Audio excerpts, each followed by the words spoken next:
Okay, so we'll go ahead and call the meeting to order. Could we take attendance, please?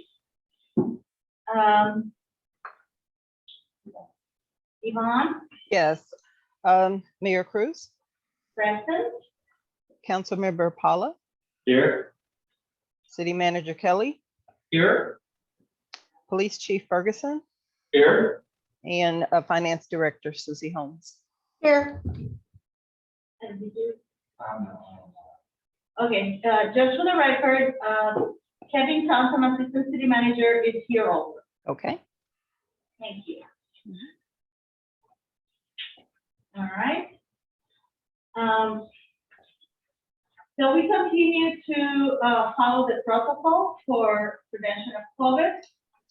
And also, we are making this meeting available online to anybody who may be interested in participating. At this moment, we're going to go and address some communication. David, please. Sure. Thank you, Madam Chair. There are 3 items under communication, and I think they're somewhat related. But item 2A is an email correspondence from Mr. Craig Carney dated November 17th. Mr. Carney is a member of the audience, and this is in regards to speed limits on East 3rd Street. I think specifically concerned about the travel speeds of the Sonoma County Transit bus as it makes its way on East 3rd Street up to Kings Valley, and concern relative to active pedestrians and children activity on East 3rd Street. Included in the packet is a response as item 2B from Mr. Brian Albee. Brian is the transit manager for Sonoma County Transit that oversees the bus, and I did share Mr. Carney's correspondence with Brian, and Brian did respond, and his response is in writing, included in the packet. But I think Mr. Carney wanted to kind of maybe speak to his correspondence. Okay, I want to make sure that we also understand that this is something that has been brought to the attention of the Public Works Subcommittee, correct? And at least it was last year. I think at various times, at least the discussion around the routes of our local serving bus for Route 68 has been brought forward and discussed. I'm not sure if this specific concern or issue was discussed, but definitely the discussion about the transit route, it has been discussed by our Public Works Subcommittee. Yes, I do recall something. Okay. Okay, so Mr. Carney, you have 3 minutes to address the group. If you could join us at the table so that we could record this properly. And thank you for being here this afternoon. Oh, sure. Yeah, I just thought that, I wanted to at least bring the attention of the city, just to possibly look at, I don't know the process involved in even assessing this. I just know that working from my home office, I'm looking out the window at 3rd Street, East 3rd. And, it's a cul-de-sac, right? I mean, it ends at Kings Valley, and it's nice that the transit can go up there, but it's just been more difficult once they switched to a full-size bus. The bus likes to travel pretty quickly up and down the street, and I've seen a couple of borderline altercations with children on tricycles, and I thought, well, at least maybe we should bring it up. I know the parents, we talked, they want to put stuff in the road to slow it down. And, I really don't know the process, but I volunteered to at least come and say something. So really, that's it. It's just, the street's roughly 400 feet long, and it just seems like the bus would at least slow down. Shouldn't impact schedules at all. I mean, I don't know how to do it. David, would you address the response by Mr. Albee? Sure, happy to, Madam Chair. The response from Mr. Albee was that they they did review the video capture system that I think it does monitor their activity, speed, and so forth. And according to his report, they traveled between 17 and 22 miles per hour on East 3rd. You know, I think noting Mr. Carney's concern is it is a narrow roadway, and you know, I think it may be that in moments in time they may see that. I can't speak to it, I'm not monitoring it, but also it can appear faster. It's a very narrow street that's hard to assess without real-time monitoring. Yeah, I really haven't, looked to see, it's not my role, but actually hold up my phone and get a speed off of there. And I just look at the overarching, no faster than it is safe. And there's kids or some of the elderly from Kings Valley cruising down the road in their rascals. It just seems like how hard it's going to be to just get it go easy just in that one spot. That's, for what it's worth, that's what I wanted to come and say, share with you guys. Thank you. Chief Ferguson, is there any particular advice that we should give him in terms of what to do if he were to witness a situation in which children would be put at risk or any pedestrians, and when he perceives that perhaps it's faster than established? Sure. Let me start with the fact that I also responded to Mr. Carney, and I also responded to Councilmember Paula's email to me once he got this with Mr. Carney, and we moved right away to try to discuss a couple of issues relative to this. One of the things I felt was necessary right off the bat was being more visible in the area, because sometimes just our visibility alone can help offset that, reduce that. I will tell you that I went to this location personally to check the area out. Narrow for sure. It does have proper sidewalks. It does have other issues that are all existing there. You take a look at all these factors too, what might cause some of this. But I did not personally see a bus go there, so I can't, speak to what I observed on one of the buses. I have no doubt, but some of the things to consider when we talk about speeds, just because there's a posted speed limit doesn't necessarily mean that is the appropriate speed limit given an area. For instance, on a highway that's posted 55, you take a condition like today where it's wet, slippery, fog sets in, low dense fog, we may not look at 55 as the best appropriate speed for that. And I kind of look at these situations as the same. I think Mr. Albee's response was very well. He clearly indicated that their ability to track these buses was between 17 and 22.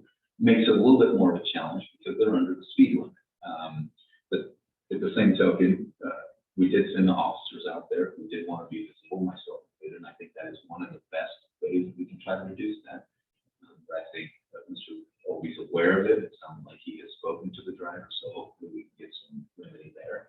But I would encourage you to call us anytime you feel that it's still they're traveling at a high rate of speed, or you feel like pedestrians or children are in the way. In the times that I was, I did not see children even out there, but it's particularly an area at the time you may know that I'm not aware of. Yeah, fair enough. Yeah, I would certainly encourage you to call, and we'll keep working on these types of challenges and figure out ways, hopefully, more solutions for you. And I want to let you know that I have been visiting and standing in the parking space at Kings Valley for several months now, because there have been other types of concern. And, I haven't witnessed any of the situations, but that doesn't mean that they have not happened or that they may happen. So I want you to know that we're very concerned, and we're trying to be present and visible and addressing this. So perhaps it's something that you could further discuss. Well, I at think the a comment at the appropriate time. No. Well, okay, thank you, Fine. Madam Chair. First of all, thank you, Mr. Carney, for bringing this to my attention. And I want to thank both the chief and the city manager who reached out immediately and did communicate back to Mr. Carney. So I really appreciate that. I just want want to ask the chief, would it be possible to request the schedule when the bus is in that area? So you know when they go up there and maybe start trying to monitor, just what, so this way you're kind of there when, not you personally, and also when the bus is scheduled to go up there. Well, it's a very good, Councilman Powell, it's a very good schedule. They really keep the time. Right. If So, you go online and get the schedule, or even get a paper schedule from City Hall, you'll be able to see and perhaps do like I have done, one. well, I was asking for the police to be up there at the time the bus is, this way they could visibly be there, just to view it. But the second thing is, I know you have a speed trailer. Is that trailer operable? Not currently. It is not. That, take away that would be a good way to track the speed in that area, so you could actually see if there are speed, because it records those limits. Does that I don't take think a our lot of- trailers actually were designed to capture Okay. the speeds and hold that data. I'll have to check into that. I know it's not currently operating. We have had discussions before about looking into one of those so that we can actually track that data. Yeah, I For think it'd speed be survey survey purposes and whatnot. Yeah. Does the Office of Traffic Safety still have grants available? We can look into that. I'm sure they probably do. It would be Helpful helpful. to take a look at that. Okay. Thank you. And you would need to take into account also the size of that instrument, because it's quite bulky and big, Sure. and we have such small space in that particular area. That's something Okay. we need to account to. So, but, we have paid attention to this, we are following up on this, and, please, we advise you to, reach out to, Councilman Powell in the future, and he is going to hopefully continue the public works committee. And our chief is always available, and he's quite responsive to all of our citizens as well as all of us in town. Yeah, absolutely, and I really appreciate the fact that, Councilman Paula, but, David Kelly and the chief, all are just like instantly on this, on this thing, taking a look at. It's really nice to see it, and it's greatly appreciated. Thank you all. Thank you. And all of us have received the first content, and we've been monitoring the responses when they have. So we trust this guy a lot, Yeah, absolutely. quite reliable. Thank you very much. Thank you. Okay, so at this point, is there anything else regarding the, Molia side?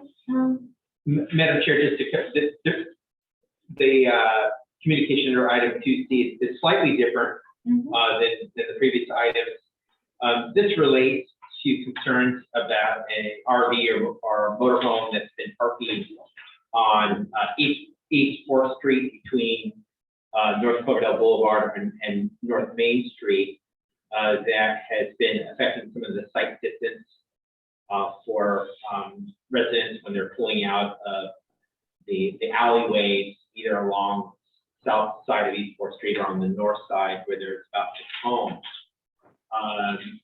This is, as the issue indicates here, lives kind of mid-block, and indicated that motorhome seems to affect visibility of traffic, and is requesting that no parking signs be installed on either the north or south side, preferably the north.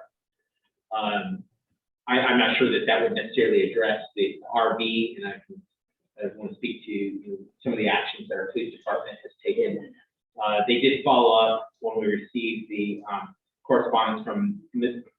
Essay, and I think that RV was cited. Chief, I don't know if you want to add any details on that. Yeah, so this was another one of those very quick responses after we got it. I sent our CSO out there, who, as you know, has been dealing with DVA and marking vehicles, which has been very successful in that. Went out, was preparing to, or either, I believe that she did tag, and then was able to contact the owner, and he moved it. So it moved that same day, within a very short period of time after our response to this. Whether it's come back or not, I don't necessarily know, but I have not had complaints since then.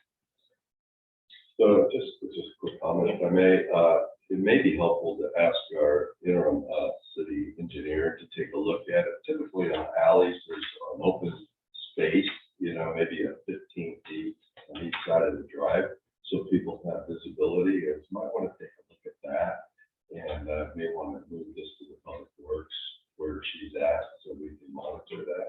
Because I think if it is, if they park right up there, there's no way to see. That's why they have that cushion.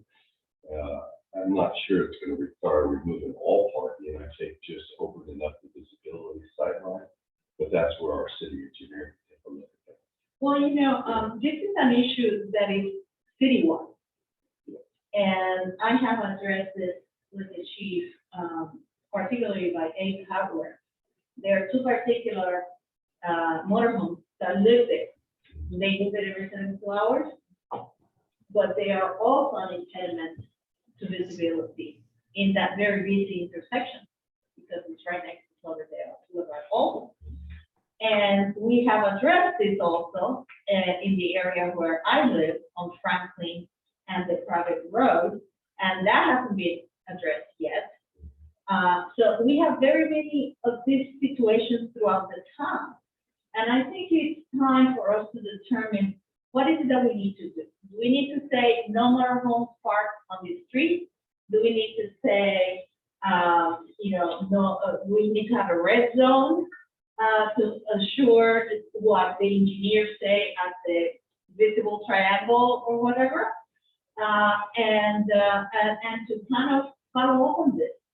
Maybe we need to look at where is this happening, in what areas? And unfortunately, it's happening around areas of a lot of pedestrian traffic, like the schools, the hardware, and the library, and the back that goes to the what is it called, Vista View Road, and so on. The main thing would be to identify the various locations and ask the engineer to go out and take a look at it. And there are precautions. Usually you do open up sight line when you have traffic going on this down. And unfortunately, the situations that we brought up before has not been addressed because of lack of funding or engineering access or whatever. So we need to, again, see what are the areas, what are the situations, and see what is the engineering response. So I'd like to recommend we just move it to Public Works Yes. Subcommittee and ask our city engineer to look into, kind of give her a background if you don't mind. So when we have that, she can give us an update. And I think you're right on. We need to identify both through complaints that citizens submit as well as on view when we see these and submit them for action. You know, it would be helpful if Teresa could give us some feedback on what she has observed too, so that when this is addressed at the subcommittee, they could have more information to work with. Yeah, so she does provide me, and I provide you guys with her stats and what she's doing out there. But she's probably not getting those complaints like we are about the visibility issues. But I can certainly talk to her about that and see if she has been.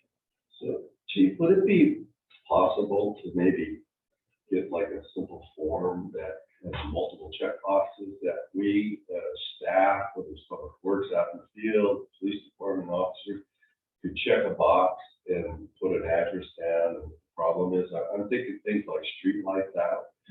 That's a really important one to identify, and then they can go right to the city Public Works so they can take action to fix them.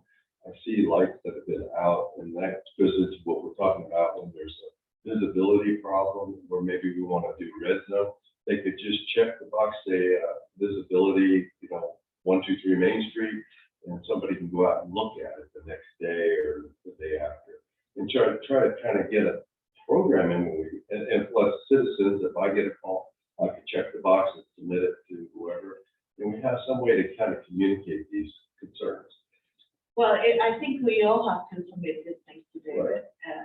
this is in charge of operations, and Well, it can go to whoever he designates. The main thing is somebody gets them. to make sure that we don't interfere with operations.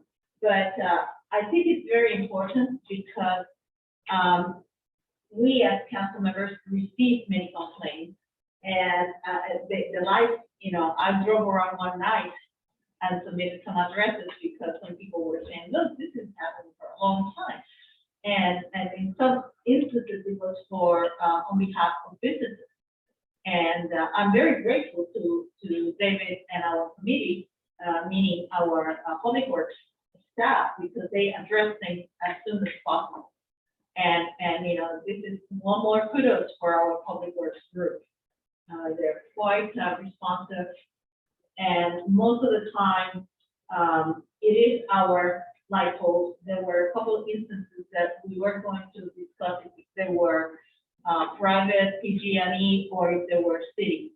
So maybe I'll follow up with the subcommittee on some of the old ones that I have submitted to see what has happened to those. Good, thank you. And again, when I say we, I was talking to staff, the policy would come from the city manager, police chief on how it works. Yes.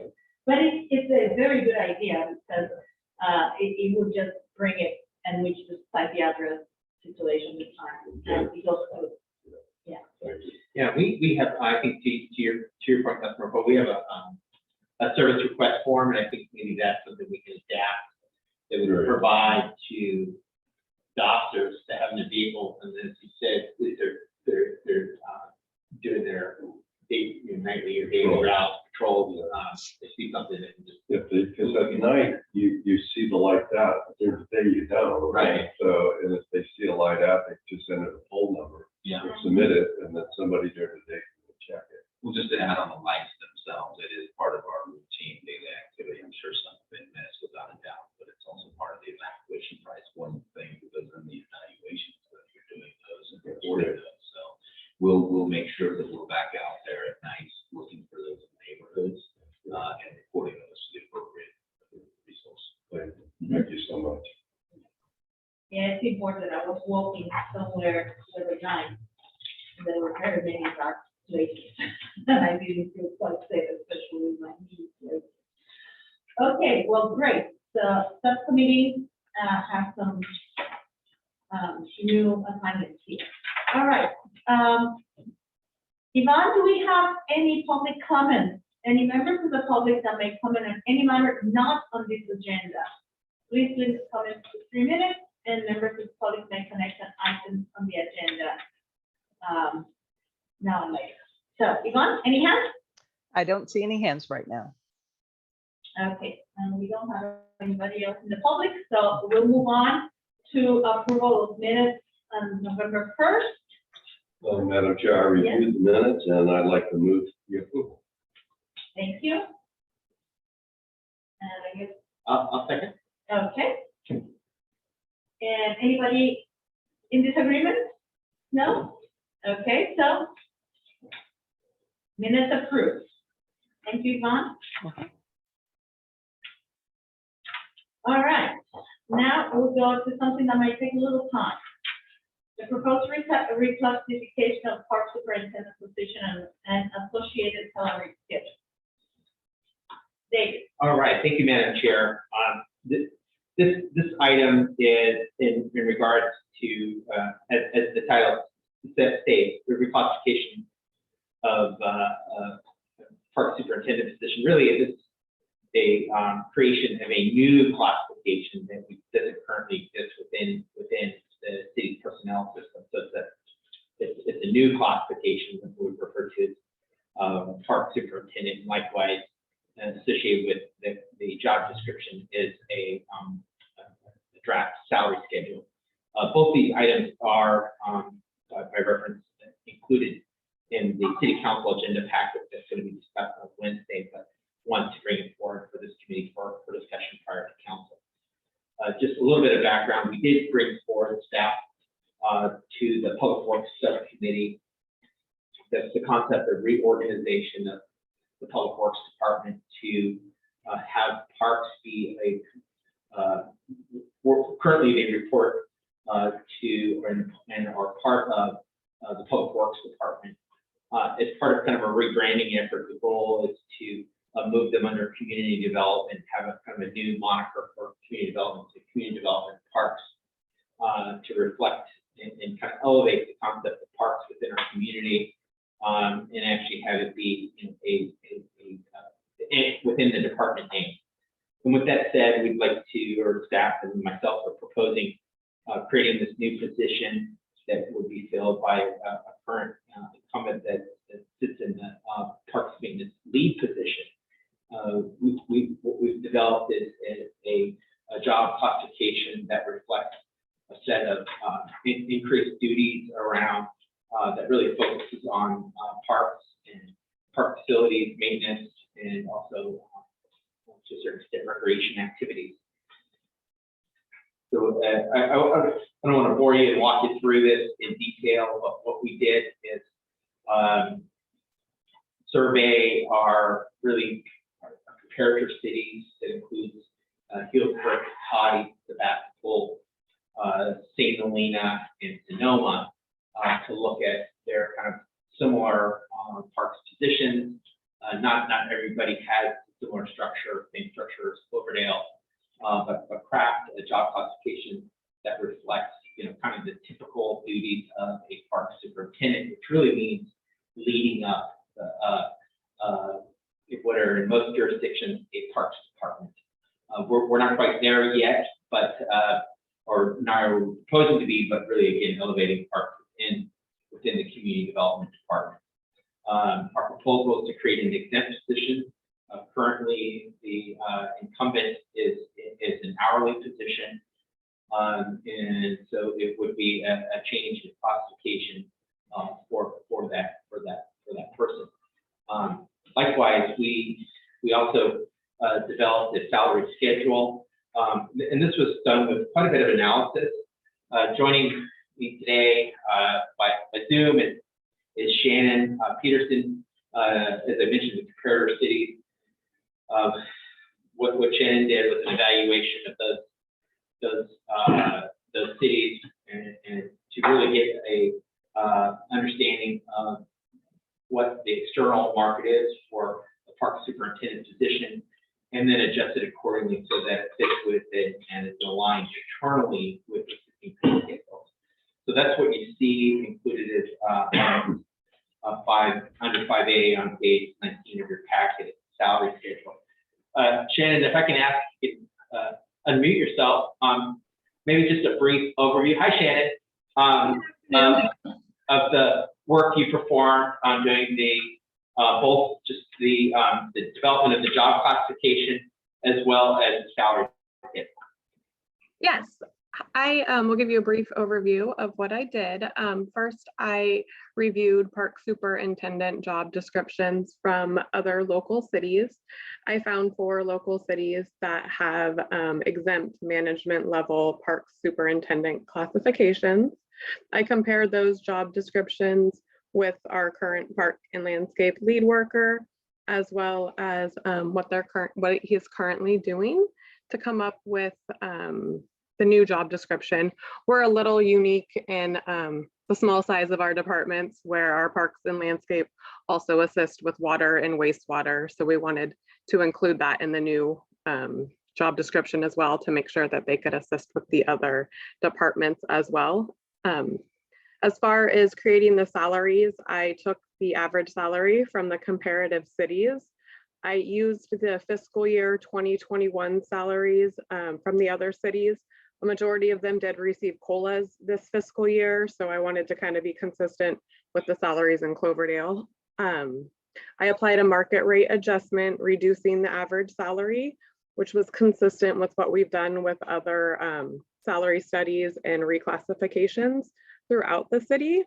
And then I also compared the proposed salary with other public works supervisors and the park and landscape lead worker for internal alignment. Okay, thank you, Shannon, for that overview. So, Madam Chair, Councilor Paul, I'll just pause there. That's just again a big picture overview of kind of what we're trying to achieve with this realignment of bringing parks into community development, and then likewise creating this classification, this new classification for this position to kind of lead up as part of that, lead up the parks division within community development. It's part of this reorganization and creating these new classifications and embodies that. Well, David, I have a big question, because Shannon just mentioned that he's gonna continue to work for public works, water, et cetera. And I don't see that anywhere in this description. Please identify it for me so that I can understand where that is. And in the job description, it says responds to emergency situations as necessary within other city departments. So that was just kind of a broad way of including that in there. Well, it's too broad, given the circumstances and the reality of Cloverdale. Given that we don't mention public works here anywhere, only parks, and we do not have a parks program. Perhaps it needs to be a, superintendent / public works, whatever. I'm sure you've discussed it, but this is a big concern for me because it doesn't quite identify what his duties are in terms of objectives, given the reality of Cloverdale. We don't have a program director. We don't have any programs that we lead. We don't even participate in any kind of programs other than the pool that is run by the YMCA and the county. So I think that this is overdue for the person who is to receive this promotion. However, I don't think that we have been able to really explain what it is that he's going to be doing. Councilmember Pala, what's your view on this? Well, I feel it was well laid out. I read it and I thought, there's enough latitude within it for the city because it says perform other duties as assigned, which is very broad, but believe me, having been in department head, that means pretty much whatever you assign it. And Which is very problematic down the road if we don't at least give some. Yeah, I don't see it as problematic myself because that's what that's intended to mean. There's really management has the prerogative to assign, and based on the job description, they have a responsibility to function within that parameter. Though I don't disagree, it would be helpful maybe to expand a little bit on the respond to emergency situations as necessary, which may include water breaks, situations that within the sewer department, within the water, within other city Things that are to being done deal already. with, within the parameters of an EOC operation. Maybe just to expand and clarify those areas within other departments. So some key buzzwords would definitely clarify and make it very clear that comes that's going into it or anybody reading it. So that would be one way to address that. But I see this as a start. I agree with you. We don't have a lot of programs. Hopefully, we're moving in that direction to get more programs and more facilities online. So I know We don't have any programs as parks. Well, I guess I'd like to speak to that, Please, Madam go Chair. ahead, because I haven't seen that in my 3 years. in Okay, town. well, that's unfortunate. I think maybe it speaks to the nature of the person's position and how they approach the work that they perform. It's often done very quietly.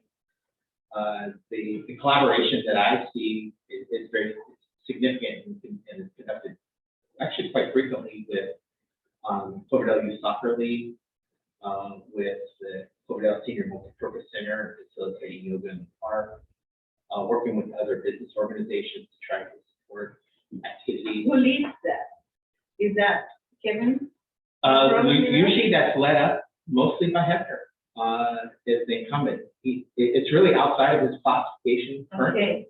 Well, that's important. And he does a lot of that work, I think, in terms of kind of goodwill and his own desire to be, to support the recreation youth leagues of our community. I know he worked really diligently with our soccer leagues. That's fine. And let me interrupt you, David. I know all the work that he does voluntarily and outside of his work schedule. What I'm saying is, what is the city doing in programming. We are not doing it. Yeah, And and he does it as a collaborative, that's a good thing, but we cannot say we, the city, are doing this, because we're not. And in this particular statement on page 16, 2 of 4 says, under the guidance of the community development director, implement recreational programs and activities. We don't even have a technical assistant to engineering or an additional assistant to the city clerk in the book. So this is putting a lot of responsibility on a person without a program in place. Well, I look at it a little different. We don't have a program in place in some areas today. But as we move forward, the objective is to put programs, and that's going to be part of this job description, is to go out and look for funding, working in partnership with their different service organizations, with the schools, come up with a plan. That would be our go-to guy to help facilitate and make it all work. I mean, I don't see Cloverdale ever having the finances to do a standalone park and rec program. We just don't have the revenue, but we certainly want to partner. If somebody's going to lead the charge, Okay, and that would be the contact person, I would say, working with the school district on different use of the sports facilities, working with the different service clubs. and this is what you're saying is what needs to be in this document. Yeah. And it needs to say will implement, because if you say implement, it means it's standing and it will be expected. So I think it needs to read differently. The language needs to be revised. And the objective program and entities with which the individual work need to be spelled out here, because those are the objective organizations and places that we do have here in Cloverdale. And that he has proven that it's doable.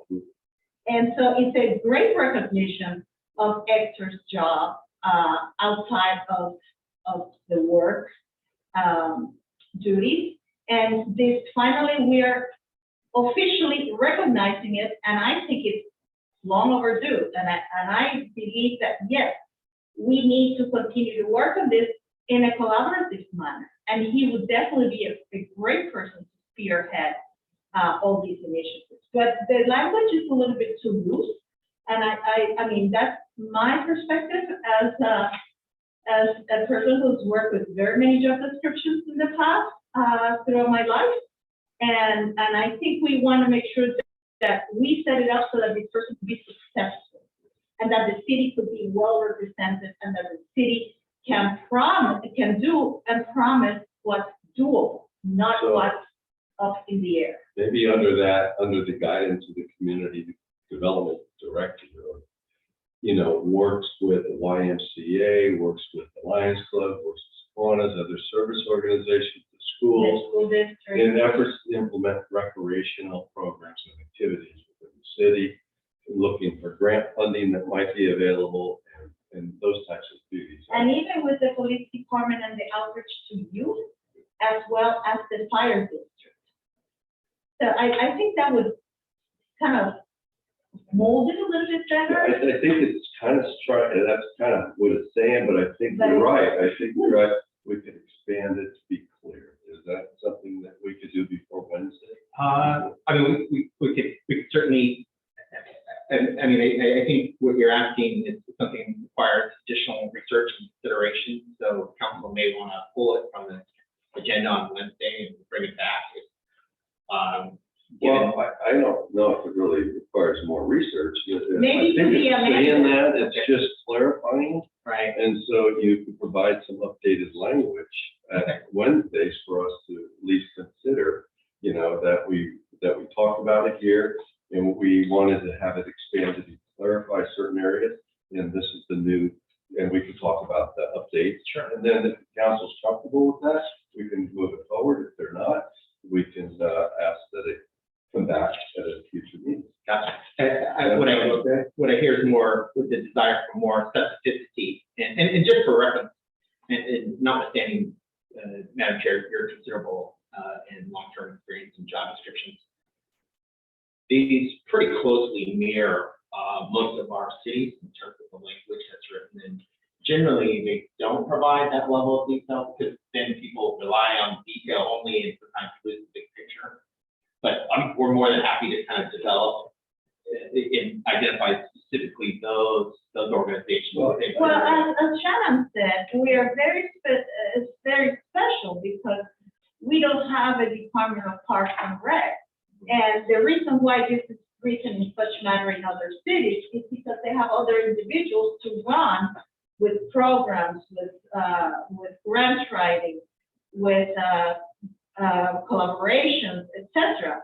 Given that we don't have any of that, we have to be careful for ourselves as a city, and at the same time, in terms of what we present to the community and what our employee will have to do.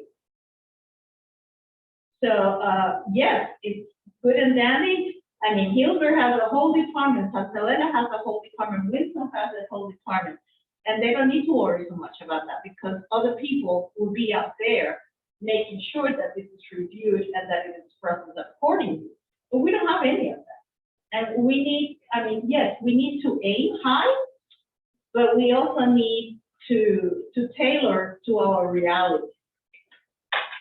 Yeah, I agree. We don't lose anything from the job description by just putting in some a little more clarification. Just editing somewhere here and there, and perhaps, you know, making sure that the expectations are real for the individual, that when the time to evaluate this individual comes, we're not evaluating him or her on issues that were not presented. Is that something you can do? Yeah, we'll certainly, I mean, we'll give it our best shot to bring forward something that Yeah, I don't think addresses it's all a those big, requirements. big change to it. I think it's just clarification is how I look at that. But always, when I say that, it's not to be absolute. You want to leave the last thing where it says implements recreation programs and activities. You know, so you want to always have it with some examples, but not necessarily standalone. There could be other things that come up. Including but not limited to. Yeah, that's And kind of you'll like be what I'm the looking supervisor. for. What And that gives goes wrong? examples. I would be, You would be I the would be person in reluctant. charge. Because it says I mean, I think under the it's guidance. no, I get it. I think that, I mean, I think it's okay to mention the outside groups. We have to leave it open because there may be other groups that we don't. Yeah, that's We why, can say service organizations, we don't. I mean, he could say something like, including but not limited to. it could, yeah, Yeah. Under the guidance of- Yeah. and with, working in conjunction with outside groups. Original service groups, organizations, you know, things like that. I get a little weary about mentioning. You guys work on the language, we're just. Yeah, we're just saying what's Yeah. necessary. So there's that one, and then the other one would be a little bit more on the emergency situation response. Yeah, because I don't think where's the relationship with public works here? You need to mention public works somewhere here. Including responding to water breaks, sewer things and other Any other- city-related emergencies. Yeah, Oh, yeah, so it's a little bit more clear, yeah. Mhm. And he will continue to be our city algorithm, which is very important for people to recognize the importance of his qualification and experience in this particular process. And then another question that I have is recruit, interviews, and select staff. Staff for what? For Parks and Rec, for public works? Well, the position currently, well, I shouldn't say currently, but the park maintenance lead position does both recruit and select positions, including the parks technician as well as 2 part-time park staff. Okay. So it would be important that those duties continue. And those are people who are under parks or under public works or combination? Under parks. I mean, there's as part of parks, there's a real close connection to public works. I mean, most parks departments have that have developed their own fully developed department do a number of public works functions. I mean, maintaining parks, the landscapes, the irrigation, the drainage, maintaining restrooms. I mean, that's all part of kind of infrastructure maintenance that can be characterized as public works type role. So it's really about how you define public works. And so a lot of their role will continue to be public works. But again, part of this is trying to rebrand and re-acknowledge or acknowledge that there is this tremendous demand and interest for recreation opportunity and space within Cloverdale in our parks, and acknowledge that by elevating parks and community development. So there's a combination of things going on here with respect to rebranding parks, by bringing it forward, bringing it up. It's not just public works. It's giving it more of a focus thing within community development and creating a position that will help lead that branding effort. But a lot of the work is still going to be, if you want to characterize it, is kind of public works in nature. So I think that maybe we need to include that. Because, I mean, we don't have a parks department.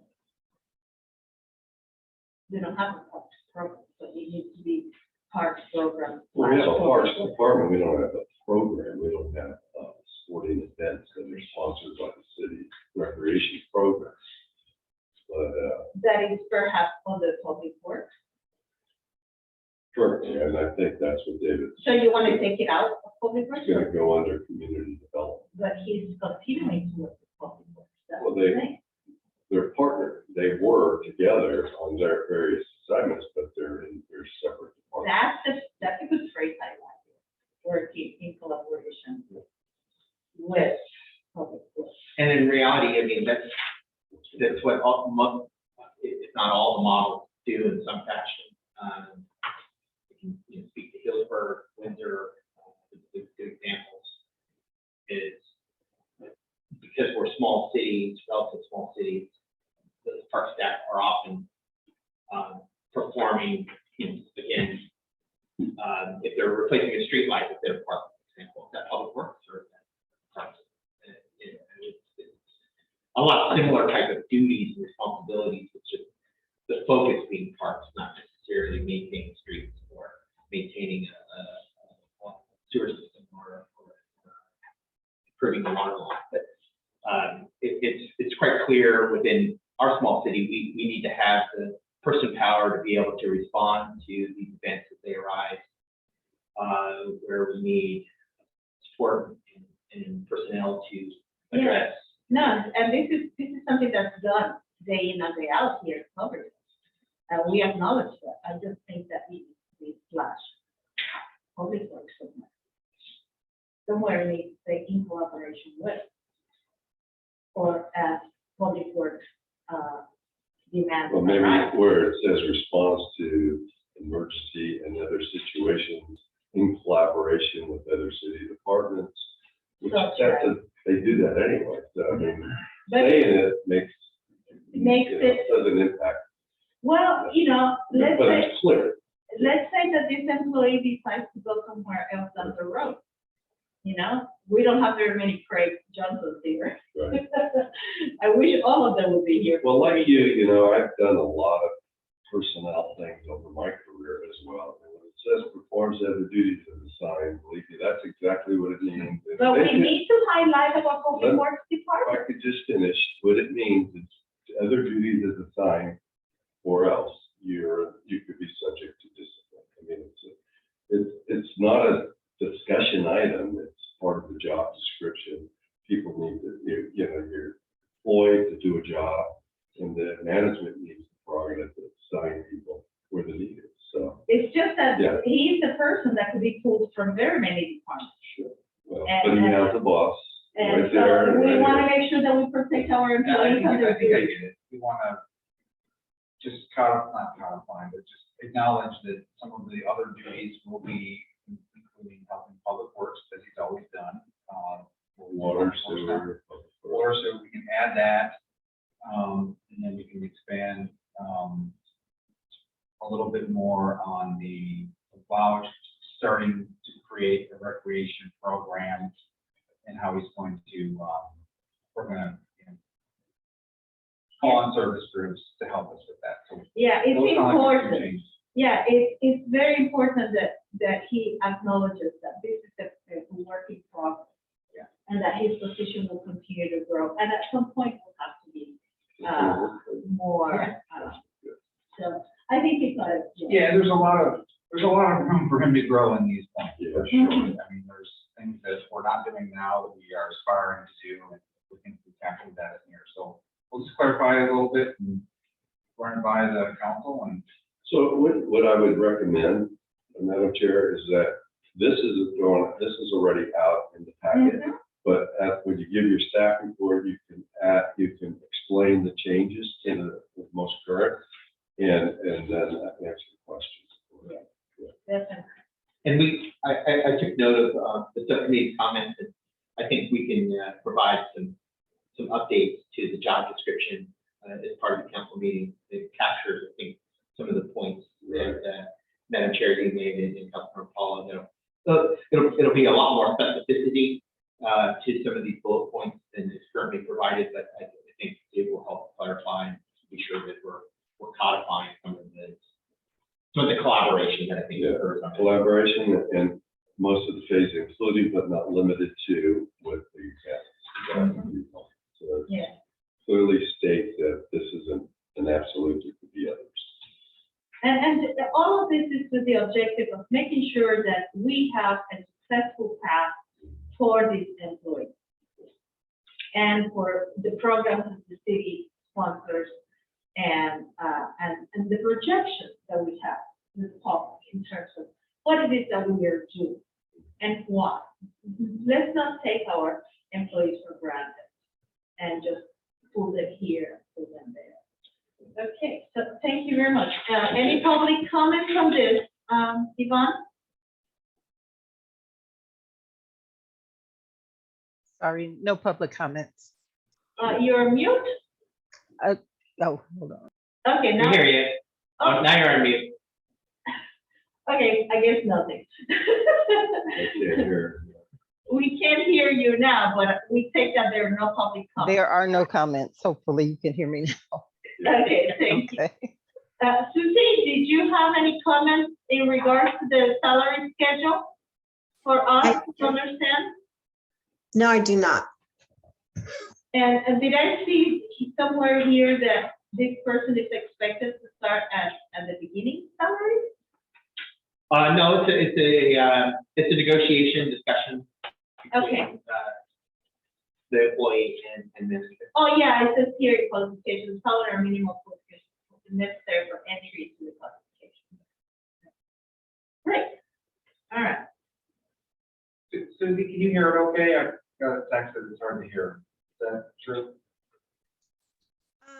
It's a little difficult to hear when you're not pointed toward the monitor. Should we try to take it that mic? We're making an adjustment here for this. I think we did this before. It seemed to work pretty good. We just put it on the table. Yeah. Only one button. Just push it. Hello? Yeah. Very good. Okay. All right. So, since there are no more comments, turn the public for the committee. Discuss topics and schedule for monthly communication and the Subcommittee of Connect.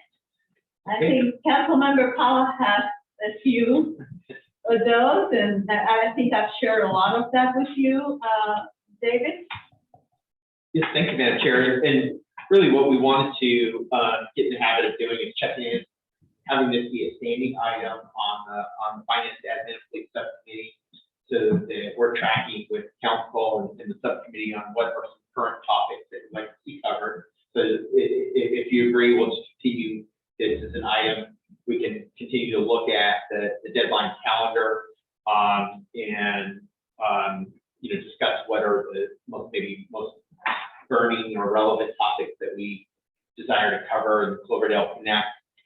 I did want to point out for November, the December Cloverdale Connect, which was due in November, we tried to respond as quickly as we could to the impending deadline, and we developed an article just around providing a critical drought update with some data and figures relative to the drought, but also showing some ideas for how customers may reduce water usage by fixing leaks or making other improvements.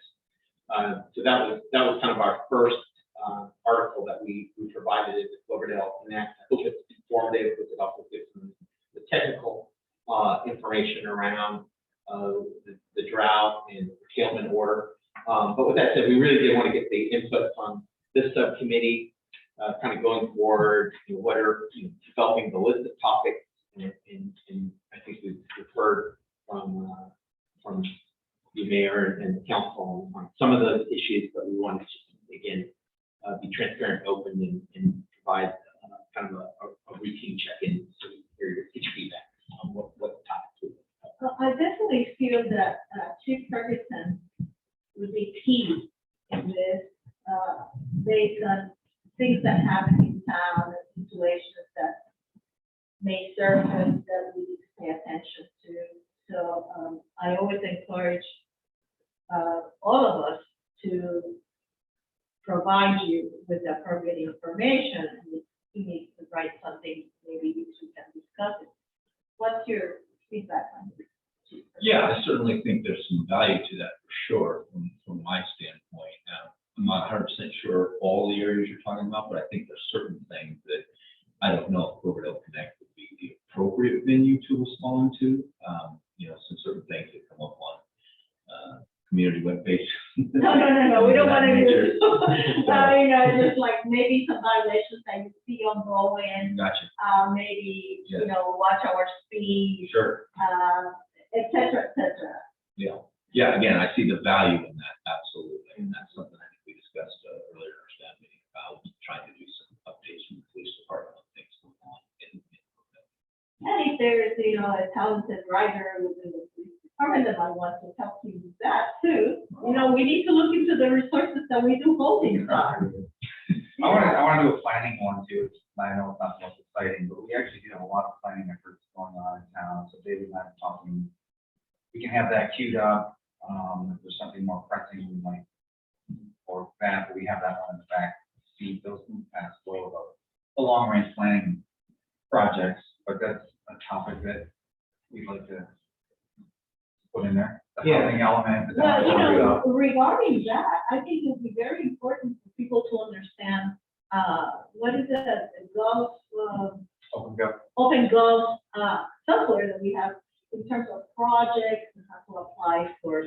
I think that's very important, how to apply Yeah, for permits and what kind of permits can be done, on this, format and so on. Well, I was thinking for that, we're on the cusp of a big step forward on our open gov where we've had all the old building permits scanned. And within the next few weeks, they're gonna be able to type in your address and get the permit history. Which is gonna be just incredible for realtors and people looking up stuff. So once that's up and Very, running, very necessary. that's gonna be probably our big push, I would think, on the open gov. To say not only is there permits, but you can also look up your permit history. But that's a good one. And ADUs. ADUs are always good. We've got the housing element, the downtown zoning stuff. And I think that if people, if we remove the fear of how to apply for an ADU permit or assessment, it will help this situation that we saw in the paper in terms of substandard housing units within our town. Because many of these situations could become an ADU. And it would be beneficial to to the owner as well as to whomever might be renting. Never been easier to do an ADU. Mhm. I was just gonna, a framework for kind of discussion, that I thought would work well is, kind of what are some general topics that we could cover, and then working through the departments, so police, community development, finance, parks, public works. Under general, I know over the next year, we're gonna start the election process, so there could be an update on the, on elections, just, what filing of your paperwork, kind of an overview. Might be something that our city clerk provides when the schedule comes out, when, for filing paperwork. So that would be, I think, a good topic that we identify maybe around in the June timeframe. We're still addressing COVID, so I think, kind of an overview of locations for testing and our vaccination sites could be kind of, again, just a general topic around COVID. Could it be maybe public health so that we could also include the mobile clinics that we have? Right. And we're working on establishing the plaza as a testing / vaccination site. We're working on an agreement for that. So we kind of cover, provide the community with some information around COVID, including testing health requirements. Under community development, I think a good one that could be coming up pretty soon is we expect to have our code enforcement officer on board, so we could talk about code enforcement and why that's important. And again, Well, I'd like to see it, not only why it's important, but if you have a concern, here's how it's important. Right, but that's why it's good, right? The process, because that's kind of what I see, the same like we talked about with, the traffic where there's no visibility, if there, and how to report that, or if there's a street light, here's how to report it so we can get information so people know how to kind of maneuver through the system to get things fixed. Kind of report a concern. Yeah, an issue, so, and then, so we, so we can fix it. Right. No, that's a good one. Yeah. Under finance, I think this week we are gonna, fairly quickly here move into goal setting and budget development. So I think that's a great opportunity to identify that council can start goal setting. It's an opportunity for the community to provide feedback or input for certain priorities. And certainly when we start developing the budget, so like an overview of the budget, I think would be helpful. Under either COVID or drought, we need to include what assistance is available and what assistance is not available to the public. Because, there are some programs that are you're automatically registered by your utility. Mm-hmm. And then there are going to be other programs that we as a city will apply, and perhaps Susie and Shannon will let us know how that will be done. Right. That would be very important for people to know.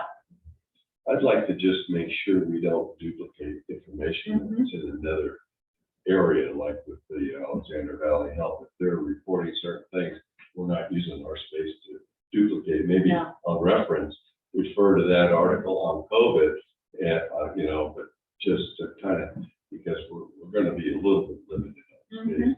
The one thing I just really wanted to emphasize, I'd like to see part of it, and hopefully there's not going to be many of these, but when there's something on social media that's very negative towards the city, that we acknowledge that, but put out the facts, that we read this and that we looked into it, and we want to make sure people understand the facts, because social media tends to have a following. People read them and they believe it. And so I think it's really critical that if we capture something that's really bad, there was one recently with a bunch of debris downtown in the bus stop, and they're concerned that people are just littering, and we're not allowing that. And that would be a good one to say, we read on social media about a lot of debris in the bus stops. We informed our city employees to keep an eye out. This is not okay, and we want to make sure it's cleaned up. And those, we identify those who are littering, it is a violation of the law. And you can, again, so encourage people not to litter, I guess. So it's kind of like acknowledging that this is a negative, and here's how we handle it. So everybody says, oh, okay, well, they do care. Which we do. I mean, we work hard at it, but there's no mechanism to counter the social media complaint. And that's where I was hoping we could at least put it in so the majority of people that read it understand that the city takes these things serious. We are are doing something about it, 'cause I know we are, but we're not getting that out. Yes, exactly. And, with the spectrum of the population that relies on computers and the internet, Open Gov will be an incredible resource because it also has segments where you could submit complaints, submit work orders, etc. And it would be great once that's going, that we could say, if you're able to use computers, this is how you can go about it. You could also go to City Hall and fill out this form. Or you could contact any of your council members for further discussion. So it's not just the paper, it's not just the computer, it's all of us working together. That is the message that we want to pass to the world. So I think That's great. we could probably tweak it to have less headings and put more things under one, and always making sure that we know what the chamber is announcing, so that as Councilmember Powell says, we don't repeat things that are being already published elsewhere, as well as with Alexander Valley Health and even the school district. And that's where the importance of communication with other stakeholders in the city comes into play. The subcommittee with school and also the nonprofits and what they're doing and how they're collaborating with the city. So, and just one other thing on Yes. that Cloverdale Connect, okay, this is really good with the deadline and the Cloverdale Connect set, but I would like to see if you could prepare something. What the deadline for us, if I had a topic, like I wanted to put something in on swimming pools, we just got new information on it. So we'd let the community know, what's the deadline? I need to get it to whoever you assign. So you have a chance to look at it, tweak it, and add it into to get it by this date. In other words, so we have kind of a guidelines, and then who do you want it to go to? For yourself or Kevin, or who's going to be the person? So if we submit some, and because somebody needs to proofread it, make sure it's whatever, and get it in. So that would be really helpful, just so from our standpoint as city, as long as we know when we need to get it, who's the final one going to review it, approve it, and submit it for publication. Definitely. Yeah, we can take these dates as a guideline and probably identify a due date for articles would probably be the Monday preceding Makes Friday. sense, yeah. And then try to start tagging some topics to those periods that correspond with kind of what we expect to be happening at that time, with some flexibility to allow for things that are coming up and we were responding to if that's a concern or issue. Well, I see that they're all Fridays, so I would say the prior Friday, the previous Friday rather than the Monday, to make sure that if we need to, share with somebody else to proofread or something, that there's more time. Because I know that Mondays and Tuesdays are very busy for you, David, and for you, Kevin. So, Yeah, the more time the better, of course. But we'll put that together. We'll take this as kind of the framework and then put our own internal due dates on it. yeah. And we'll send this out. And who's the receiving part? Who do Okay. you want it to go to? That tells me. Let me know. well, hopefully we're gonna have a city clerk. Very good. So, all right. So any public comments, Yvonne? No public comments. Okay, can we move on to the next topic? Keith? Okay. All right, so water revenue year-over-year comparison. Oh, boy. Okay, it's included on page 22 of your packet under item 5C is a water revenue comparison. It is kind of a year by month comparison for the current fiscal year and the two previous fiscal years. What we wanted to do is just really highlight our revenue picture for our water utility. Because part of the concern is that we have entered into a stage 4 water shortage emergency, and as part of that, there's a 35% required reduction in water usage, of course, almost directly corresponding to that water conservation, which is a great thing. We want to conserve water. There's a corresponding reduction in revenue. And we do have a water shortage contingency that's built in to our water rates, but the contingency amount is less than the conservation requirement amount. So, for example, with the stage 4, where we implemented 35% conservation, our contingency is 25% on water usage. So it really doesn't really make up for lost revenue. It helps soften the blow. And I think, the perception is, well, one of the reasons why we raised rates was to generate revenue, to help build our fund balance to afford our public works projects and CIP projects. Of course, we did, council wisely identified using American Rescue Plan funds to help fund some of the critical and important infrastructure. But nonetheless, even though we raised rates on July 1st, what we're experiencing is a decline in revenue. And the goal was just to bring this to the subcommittee's attention and to create a mechanism where we update this every month and bring it forward for review, so that we get a we're doing a kind of a close to real-time monitoring as we can. Again, we bill monthly, and so I think monthly is kind of the appropriate schedule for updating this chart, so that there's a good tracking of our water rate revenues that we're collecting from our utility customers, kind of seeing the trends with those revenues. This last month is a good example where we probably did our best in terms of water conservation, and we saw our revenues go down, year over year, 21%. That's a pretty significant decline, and if it does continue, it can start to have a potential impact on our ability to afford some of the projects that we've identified in our CIP. So David, is this basically because of the savings that we are practicing as a city, or is it a combination of that and people not paying? These dollar amounts here are based on actual bills, not revenue collected. So this does not include not paying. This is really a reflection of just how much less we billed, which is we attributed directly related to conservation, because we are meeting our conservation targets in these latter months. So I think what that shows is the revenue impact associated with the meeting the conservation targets.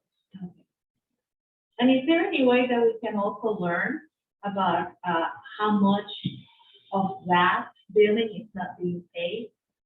There is, and we can actually, it's been a future agenda item. We need to bring it forward.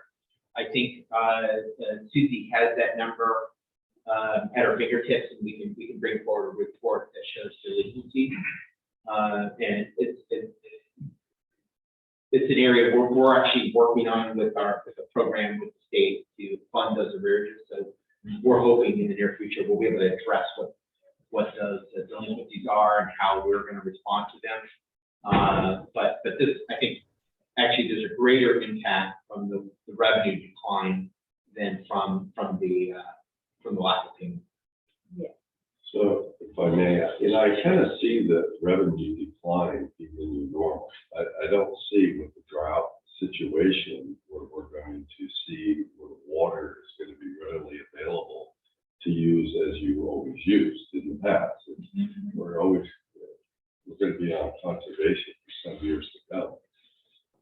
And we've even talked about at our Public Works Subcommittee about parks possibly continuing to use backflush waters, as well as possibly look for ways to put their own water source, not going through the city water, which obviously all that's going to impact a lot of these numbers.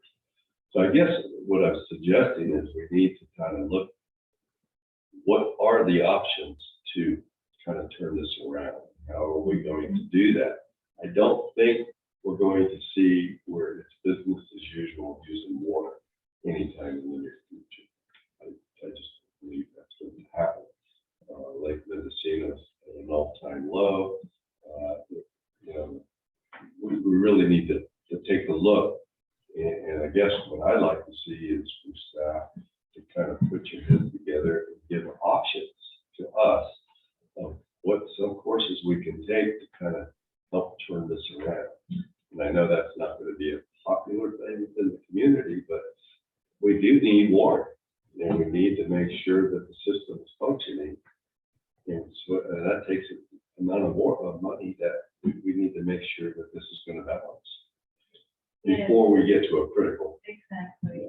So, You know, I have seen some people really working on initiatives to recapture used water for, and, you know, we have a couple of individuals that we could probably highlight here in town who have done an incredible job doing that.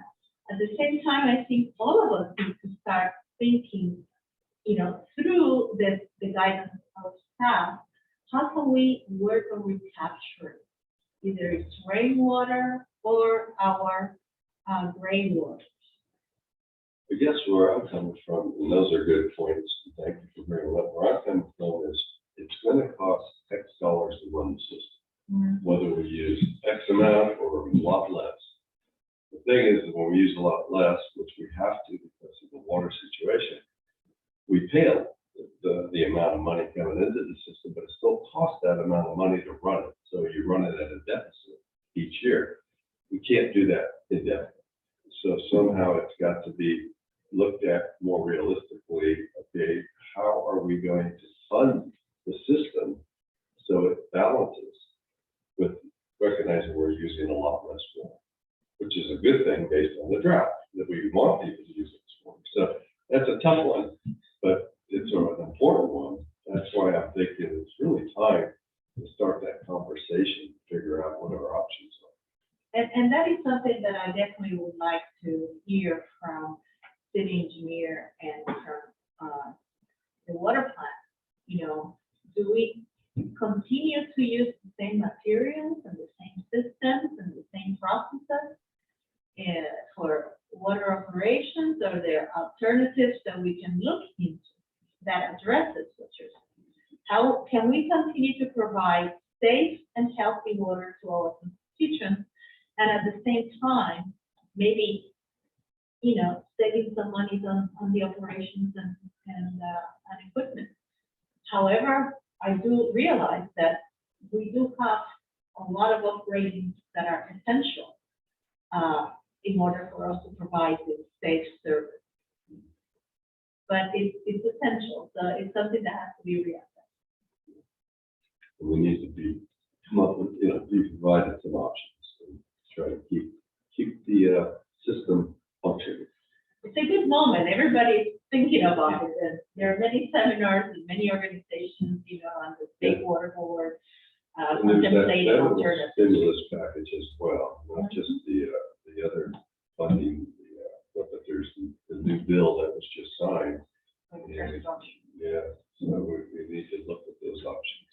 I mean, just as a starting point, we may want to think about whether we reevaluate our rate study that we most recently completed to, you know, address what now is becoming evident is the forecast and revenues may have changed dramatically, given the drought and significant water conservation, which then affects what projects we can afford going forward, but then we're using additional funds to help offset some of those impacts. What does that mean in terms of rates? So kind of, it might be something to re-engage our rate consultant to take a look at or develop a scope and see along that if there's some alternatives that we can look at. And then I think to your point, Madam Chair, is be looking at the operational side, or there's some changes that we can make that help. We've done a lot of those things to kind of try to help soften the impact of the drought and make operational changes. We'll have to look into deeper analysis of, are there things we can do to help save costs? And of course, some of these things do save costs. So you can pump less, use less electricity, for example. So, there may be some savings there. But of course, PG&E, of course, their rates are always increasing. So there are things that, pump less water use, less chlorine. So there are going to be things that we're going to generate some savings. I think to your point, let's remember there's also some of these costs are just fixed. We have daily reporting, all the testing, and the testing is just getting more robust. And more demand. And so some of those things we can do our best to manage. It's just we're in an environment where things can continue to kind of become more and more stringent, and that means more costs are incurred addressing those regulations. But that I think again, I just want to check in with subcommittee. I thought this would be an important kind of monthly check-in, and we could just update this, report back, but also given your direction, we'll start looking at what we can do to look at rates again and also identify if there's opportunities for operational updates. I think the sooner we do that, the better we're gonna be. Yeah. I just wondered if we assume that, say, a 25% reduction going forward, how does that affect the CIP? Are there some projects that would be, and I'm just thinking out loud right now, but Well, that's why it's really good to have this conversation, to really take a look at the bigger picture and figure out options.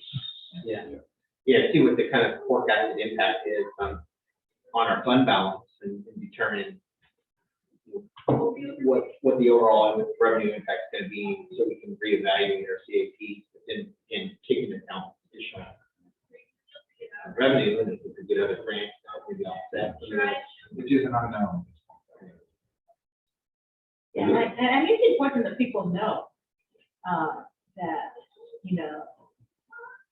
that there is a reward at the end, that they're paying for their savings. And unfortunately, we don't get as much revenue, but that their effort is reflected on some of it. Right. And Yeah. it's kind of a bad news for us, but at the same time, it's good news for. Yeah. Okay, do we have any public comments, Ivan? No, we don't. Okay, so, do we have enough? Yeah, I think direction is clear. Subcommittee, we'll work on probably getting some scope of work from our rate consultants and see what that looks like to evaluate the impact of the water conservation. And make some assumptions about it continuing into the future, and try to really get an understanding of what does that mean in terms of our revenue, and then what are some alternatives to address that. And of course, in collaboration with the experts in engineering, Oh, absolutely. because they will be able to say, well, this sounds good in terms of what Paul is saying, but we must keep up this path, or we must get this particular computer system. And I would, one last comment, with all the money that through the federal grant system that's coming to the state that we're gonna all be trying to get a piece of, I really think it's important, CIP, that we reach out to some grant writing firms that are monitoring these things. That's critical, because we need to know what we need to be positioned for and get those things in time. It's gonna be extremely competitive, but there is some serious money coming down to this bill. And I'm not sure the timing of it, but if we want to be positioned to get some of that funding, and the more we can have a shovel-ready project really clearly laid out with professionals kind of guiding us and working with us, the better our chances are to get some funding. So that would definitely be the other piece to offset some of this infrastructure. Okay, thank you. And now we'll move on to update on the code enforcement under Robert Smith. Okay, this is just a verbal update. I wanted to just give an opportunity. We've been working on the finalizing the contract with Robert Smith, and I think we're just about ready to execute the final agreement. Please take it in the road. Well, Robert has provided us a signed contract, so we're still internally. I'm working on getting all his requests, including with the chief's help, polo shirts and identification. He was out of town for 2 weeks, he just got back today, so I'm hoping soon. I don't have an exact answer for you when, but hopefully by the end of the year, we'll be up there. We have an office situation for him too. We have a place for him to sit. He wanted that. And we're working on the VPN.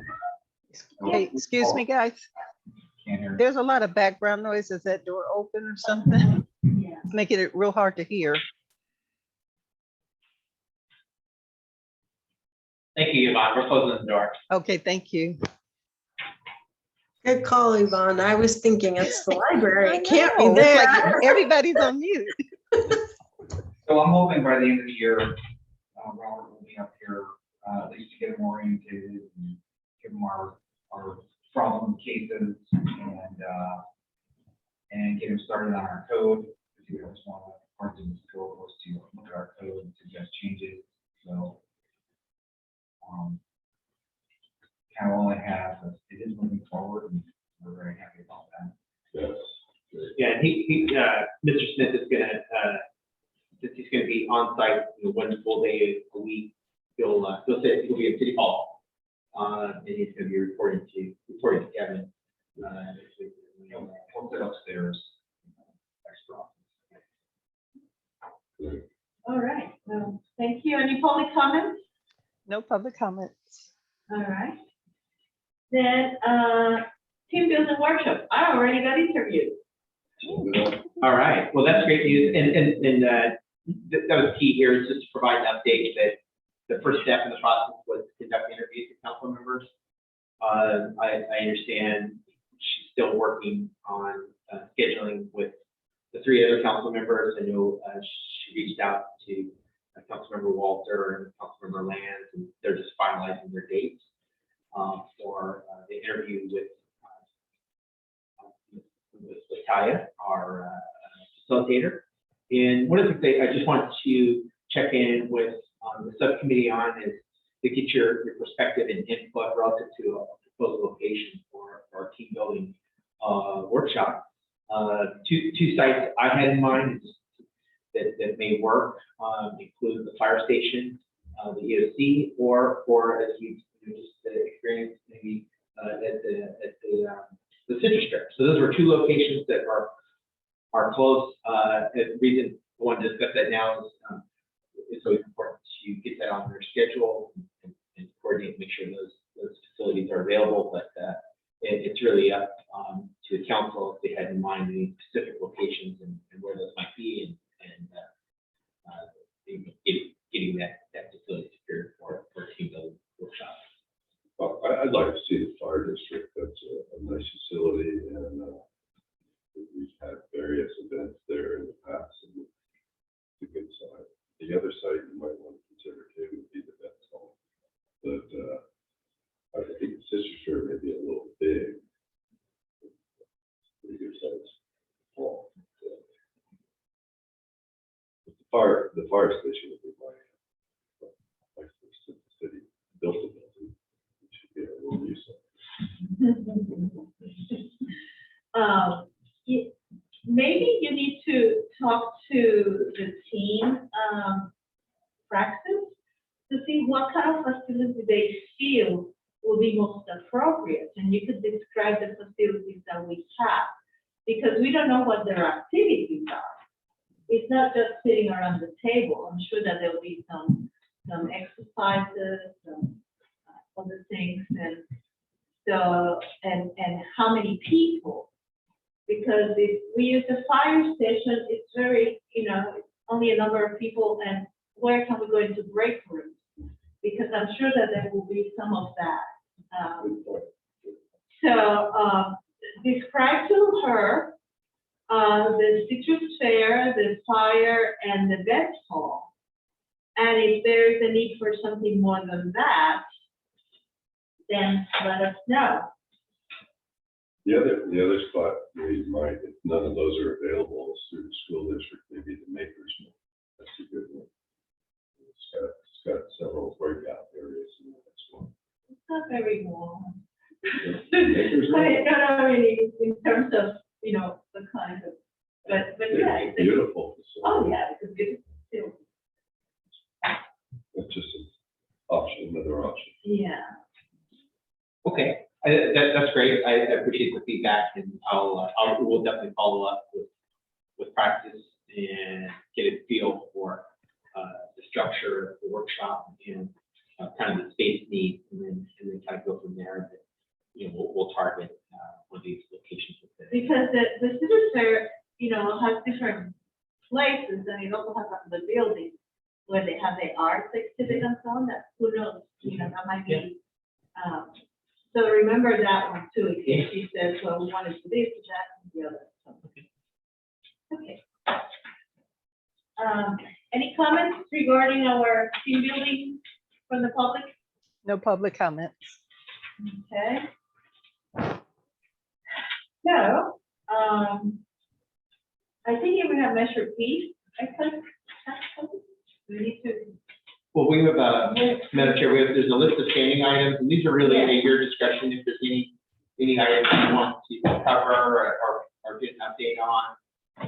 Otherwise, there is included in your packet for item 6D, it's an item we routinely include monthly. It's the excise tax deposits that are received for tracking purposes. That spreadsheet's included in your packet. So there's no question about discussion. The other item in your packet is the scope of work that was provided by R3 Consulting Group for updating the municipal code. This actually came in, I think, right about the time of our last meeting of this finance admin subcommittee. This agreement is actually on the council agenda for this coming Wednesday, because it does require a budget amendment. This working with R3 was recommended by Myers Nave. Recently did a similar scope with Windsor, and apparently works very well. It's very effective to do a comprehensive update rather than just adding the model ordinance without going through the entire meeting code, because there's so many changes that are required by SB 1383. So we'll be asking for council support for budget amendment to enter into that agreement. Otherwise, the agreement's ready to go. It's been signed by them, signed by our city attorney, and once the council, assuming council approves the budget amendment, we'll get that agreement authorized and we'll be off and running. Any comments on this item from the public? No public comment. Anybody? Back? Just the one thing I wanted to bring up was on item 6E on the pension obligation bonds. Where were we at with that? We had the two presentations. I think at our level, it's pretty much done. It's a matter of now figuring out if we're going to move in that direction. So, Right. The direction from the subcommittee was to provide the previous PowerPoints that were received by this committee to council. Part of what I was waiting for was the outcome of the first board's decision on the what do they call it, the discount rate, which they did finalize. And I think it was 6.5%. 6.8. I think they kept it at 6.8.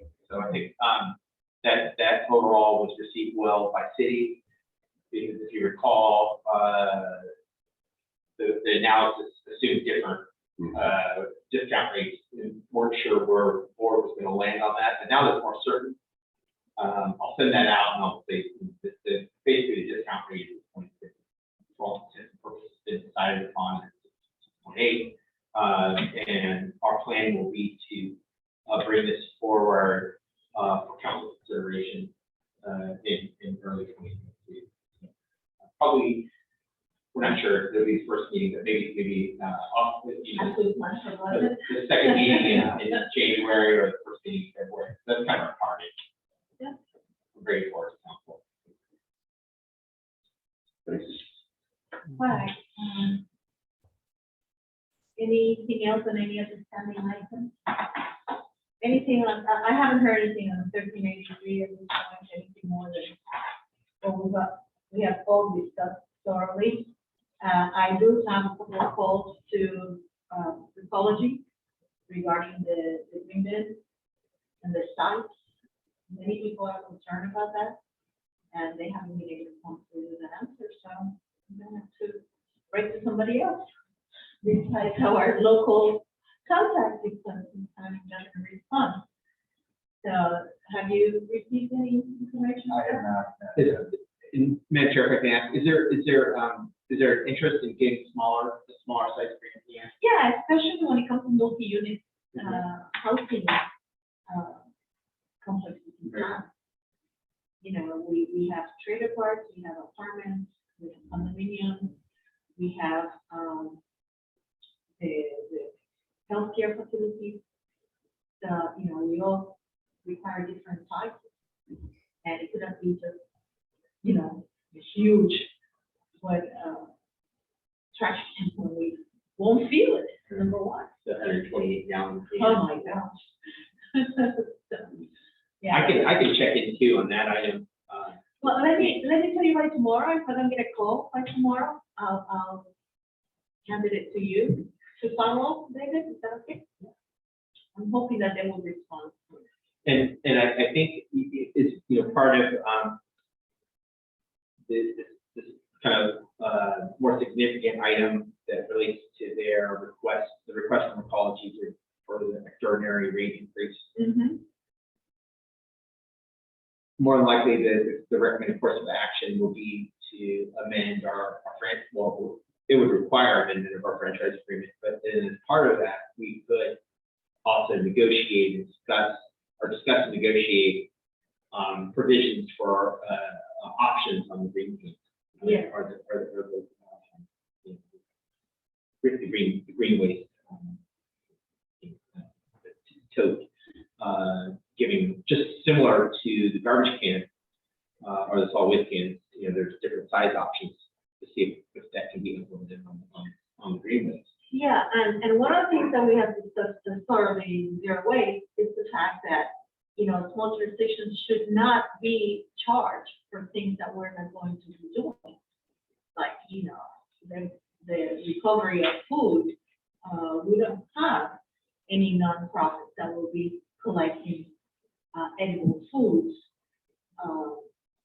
And how is that going to impact us? I mean, we have to pay the same amount as everybody else. I mean, we're not Santa Rosa, we're not Windsor, we don't have the amount of restaurants and so on. So that's one of the negotiation points that we have been trying to make sure that all of city managers, you know, address. So, The other thing, when we renegotiate, I really think we need to kind of get a regular schedule when they come up with hazardous collection, because 2 or 3 times a year, I mean, people don't have storage capability to hold fluorescent lights and batteries and oil. I mean, there's no reason they can't send a unit up here once a month, with a set date that people, they know they can take it down and dispose of it safely. What it does is when it's too long, it forces people to say, I'm just going to throw it in the garbage. And they do, you know, and that's what we're trying to avoid. So yeah, they have been depending too much on zero waste. yeah, and they really need to get engaged in this process to have a place, because they expect people to hold all this stuff for months and months and months to take it, go down and dispose of it. It's not realistic. Yeah. The other thing, Councilman Fowler, is, you know, big items that will not go with zero waste. It is something that the college has to pick up. I mean, how often can we have big items pick up? Because I really don't know how, you know, we end up with all sorts of things that our public works have to pick up because people are just throwing it randomly on the Side of the street. road, yeah. Yeah. So those are things that are, I think are important, and they need to come up with a regular schedule and be more frequent so people can get rid of it safely. At least in the zero waste, we know the schedule. Yeah. But with ecology, we have no idea. And it could be as simple as having a location that they contract with and work with that's there to, and they come up maybe every quarter to pick it up, but it's, you could, as a resident, could dispose of it anytime at that location here in town. That, I don't know if it's gonna work, but. Well, we had something similar worked out with Ace Hardware, but what happened is, some years back, they stopped picking it up, and they required them to bring it down to the dump site in Mitchell, and they said, and of course, they said, well, we can't do that. So those are the kinds of things, I think it could be negotiated. If they would pick it up on a monthly basis and provide the bin, we could probably look for a location that would be willing to house it. You know, and at this point, I need to tell you that Zero Waste received a grant, and Cloverdale is part of that allocation for picking up the bottles and cans, and we cannot get the local entities to support this effort. We were really hoping that it would happen at Ace Hardware, and it's a partnership, and one of them said no. So we have to start looking again, and I'm gonna make an appeal to everybody in council to see if we can talk to some people. See, that's a good article for the next to kind of get it out there, and also the chambers, people use it. Because, we have tried several, and luckily they extended the grant due to COVID. So we still have some time, but it's already being implemented in some other jurisdictions. So we need to plan it, because we do have, I was just thinking how much money we can accumulate by the end of the year. If I could get reimbursement for my bottles and cans. So, all right, so future agenda items, so I see, report on water and sewer customer account leakages that we already talked about. I would like, yeah, I just wanted to add one Yeah. thing to that, is our TOT audits. When's the last time a TOT audit was done of our hotel motels? Yes, I know you have that in the budget this year, I believe, the TOT audit. I do. And I had it in the budget the last 2 years, but because of the pandemic, we decided that it wasn't a good time to do it. So yeah, it's in the budget for this year. It's been since 2000 and I want to say 12 or 14 since it was done last. Yeah, I think we had, and through this committee, we talked about, and planned for, budgeted to do it, and then COVID hit in 2019, early 2020. And It was since then we postponed it. Yeah. It's just a question is, what's the perfect timing? When do we want to reinitiate that effort? I think the time is now. I think. Yeah. I don't see any reason not to. Exactly. Done with all the safeguards that the hotels and motels are active. We need to kind of take a look at that. And one future agenda item that I would like to bring, which I have discussed with you at some point, David, with me, is how we're going to proceed on putting fireworks and sales on the ballot. And that's, actually, we're gonna bring that back to council. Okay. Actually, this morning, the attorney and I had a conversation about the agenda report and providing an overview of the options and alternatives for council. Okay. I think what we heard, it was the council was interested in putting on the ballot an advisory measure. So, you know, we want to confirm that that's the case first, bringing forward an ordinance that would otherwise ban it. But, you know, that's what we're going to outline in the agenda report is what are those options, what are the timing, and what are kind of the implications. Again, I think what we're targeting is, you know, we want to bring it forward sooner rather than later. It's the second meeting in June. Okay, yeah, that's what I had. And when is the next election? Is there one in March? There is one. So, Well, June. I think, I know Lori was looking at that. Yvonne, I don't know if you have that. Yeah, I believe it's in June.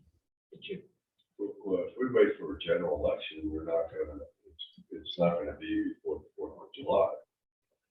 So I think it needs to be done sooner. I mean, it's just, the thing is that many times when it comes to off election, Well, that's a question we could talk about at the Yeah. council, but I Yeah. really think we need to look at that. That's why it's important, the cycle and what it takes and what the timelines are. Because I think it's really important that we answer the question. before July, you want it Before before July July. 4th. Yeah, and I think, And that's why we discussed it a few months ago. Yeah. We need the attorney to look. Yeah. right, and I think that to meet the June ballot, the deadline is, I think it's March 31st. So So we still we- have time.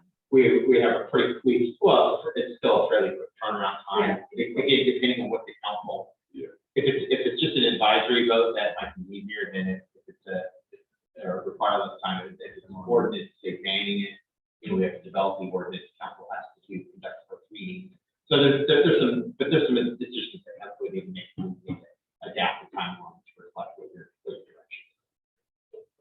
So maybe this is a question for council, but perhaps an advisory and then an ordinance. Is there's not enough time to do both prior to July? Well, What could it be? well, I mean, it depends on how you place it on the council, places on the ballot. If you place it as an advisory member, it's just that, it's just a vote saying what the general sentiment of the community. Council can even vote contrary to the advisory vote. If you put an ordinance on, it really, It takes a more set in while. stone. It becomes the law unless the voters change. So, you know, typically it's advisory and you typically, as a body, you just take the majority and move forward. Yeah. So that's the conversation we'll have. But I think it's important that it makes the January agenda. We really need to have that conversation with all, because I really think we really need to have this in place one way or the other. The And question right. answered before July 4th. And before the fire. Yeah, that's it. Well, July 1st is when they, by our current orders, they can start selling. Can't use them until July 4th. But, so we just need to get this answered. Sooner than later. It's been hashed and rehashed for too long. So we were hoping for the end of September, but, you know. I'm glad that maybe tomorrow you will. So, Well, we had a conversation this morning. Yeah, we did on Wednesday morning. So. Okay, any hands in the public? No, No hands in the public. no hands. Okay. So anything else to future items, Chief? Devin? Well, we can always reach out to David. And Madam Chair, Councilmember Paul, I just want to check in to our next meeting is scheduled on Monday, January 3rd. That is coming after a week where City Hall will be closed. I just, again, sometimes meeting dates, you know, right after the first can present challenges. So I just wanted to check in, one, just acknowledge the next meeting date. And of course, that could, council could recommend changing that, you know, based on the input on the subcommittee and regional board recommendations. But just wanted to bring that date out, and whether you want to move forward with that date or whether you'd like to cancel, but maybe schedule a special meeting. Well, I definitely will be here, and who knows, I might not be in this committee, as of January. Or when do we start with the new? Well, so we're gonna bring forward the, The changes are this week, and then when do we start the? January. But would it be January? well, so, No. this week, we're bringing to council just the, prioritization forms. Mm-hmm. So the new subcommittee assignments won't be set until the first council meeting in January, which I think is, I believe it's the 8th. Ours is the 3rd, and the first one is the 12th. Oh, yeah, January 12th, excuse me. So council on the 12th That's will be when we- positioned to make the decision and finalize the subcommittee appointments. Okay. So So in the meanwhile, we do it. but you could, I mean, I will be technically, here. I will be here. oh, you won't be here. Well, it doesn't have to be a Monday either. If we do a special meeting, we can pick whatever day works. Yeah. I would say we cancel the January 3rd one. That would be my request, and that we schedule a special meeting based on the agenda.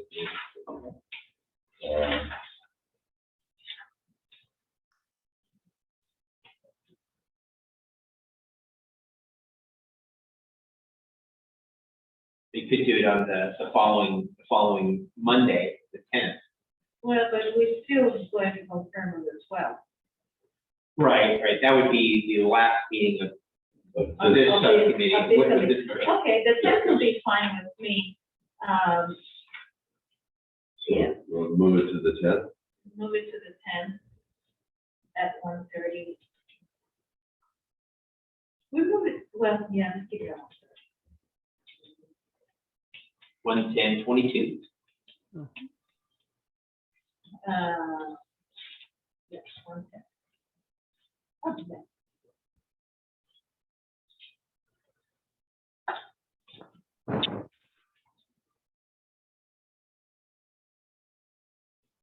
Can't believe it's 2022.